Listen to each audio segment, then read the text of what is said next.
Hürmetli vatandaş, bugünkü leksiyalarımızı başlayımız. Leksiyarısı da gacırız, Washington'dan sözleyimiz. Bugün çislağı 2022 yıl 6. ayının 30. günü. Vaziyetin gep asak. Sizler görüp duruvasızlar, mesela NATO'nun yığını ahırlaştı. 7 devlet grubu'nun yığını ahırlaştı. Bu doğrudaki leksiyalarını mesela Cungo doğrusu neme dedi? Kişilik hukuk doğrusu neme dedi? Sizlerge tapşırıp olduk vatandaş.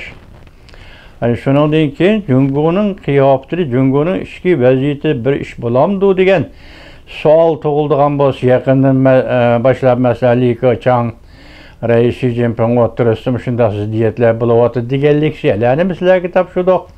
Endi bu bir aytılmakka bir gap. Ameliyatı şundakmı, emasmı şundak bolsa bunun neticesi nima buldu?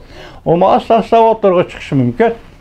Biroq bugün yana şu keyinki 6. aydan keyinki yerimidan başlap biz sizlarga so'zlab kelgan leksiyalarda o'tirib elib chiqqan ismlarda yoki shunga munosabatli voqea, siyosat voqealaridagi o'zgarishga nisbatan aytganda tünügünlerden bir parça makale beslen ben bir torbitandan Erkin Asya Radyosu'nun Xitay tili programımızda ilan kılınış kilpette. Bunu da koyulgan mavzu nime deseniz vaziyet doktorda vatandaş. Xi Jinping ahire yol boşalttı. Bu yumşaş alametlerinin manası intayin çunkar. Mavzulu haber 6. ayının 29. günü Erkin Asya Radyosu'nun Xitay tili programımızda ben bir torbiyeti ilan kılın. Haberim bundan başlar. Vakit ve yıl 2022 yılı kirip kelgenden beri Cungo'nun siyasi vaziyeti tügümeydiğen kalaymakançılık ve kıyınçılık içinde durup geldi. Lekin yakında bazı illiş ve yumşaş alametleri ortaya çıkışa başladı.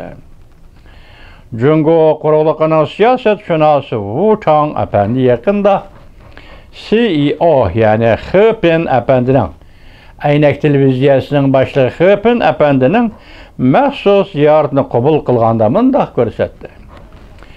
Cungo Kompartiyası'nın işki kısmı da roşan ve aşkarı yumşaş illiş alametleri körülüşke başlaydı.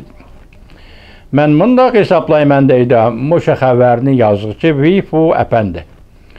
Cungo'da bazı taraflarda hakikaten bazı yeni, belki burunqa oxşamaydigan yumşaş alametleri ve signalları o'ttirg'i chiqishga başladı. Mesela Xi Jinping reisinin 3 nafari sessiqnama bor ketgan amaldori vazifasidan chekindirildi yoki amaliy azaytildi, acizlashtirildi. G'arb dünyası, Cungo Şinjan meselesi, yani Müstemlike Uygurustan meselesi, Şangay, Hong Kong meselesi ve Rusya meselesi de qattiq narazı bo'lganlikdan Cungo boşashga başlap, Cungo'nun aydar meselelik diplomatiyasını özüne yığıştırışga başladı. Kızıl işkinci evlat içinde bazılar qayta hizmetke koyuldu. Bu demek, Kızıl işkinci evlat bilen Reis Xi Jinping oturusudaki ciddi münasebetlerinin yumuşaqallıqıdan direkt belgellik. Reis Xi Jinping'in sadık ameldarlar mesela Tashqi İşler Ministerliğinin muavin ministeri Lei Yucheng, Şinjan Uyghur Abnum Rayı'nın yani Müstemlik Uyguristan'ın sekreteri Qin Chuangu, sabık sekreteri Qin Chuangu ve Hong Kong, Macao'nun yani Oğmen işhanısının muavin müdürü Zhang Xiaoming. Bunların hemmisi Xi Jinping'in sadık ameldarlığı idi. Vazifedeki çıgıdı küç çıkarıp işleyen ve Xi Jinping ifade bildirip hoşamet kılışkan idi. Lei Yucheng, Tashqi İşler Ministerliğinin muavin ministeri, bu adam doğrusu köp toxtaldık vatandaşlar. Bu yıl 2. ayda Prezident Vladimir Putin Cungo'ga ziyaret kelgende Cungo Rusya münasebeti cheklangan rayon yo'q degan danglik yani qo'shtirnoq ichidagi bir jumla so'zni qilgan kishi edi.